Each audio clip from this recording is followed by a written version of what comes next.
मध्येच खोटे.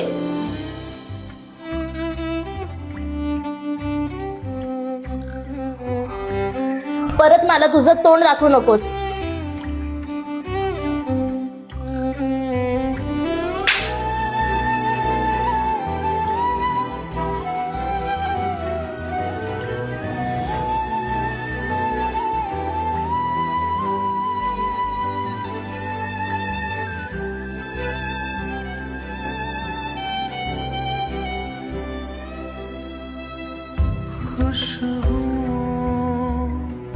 आशा, ऐकून घे, मनात काय आणू नको. अहो ऐकून घ्यायचं काय बाकी आहे? ती मुलगी तुमच्या मागं इथपर्यंत आली, तुमच्या कानाखाली लावली, अजून काय बघायचं बाकी आहे? प्लीज एकदा समजून घ्या आशा मला. नाही, मला तुम्ही एक गोष्ट खरं सांगा,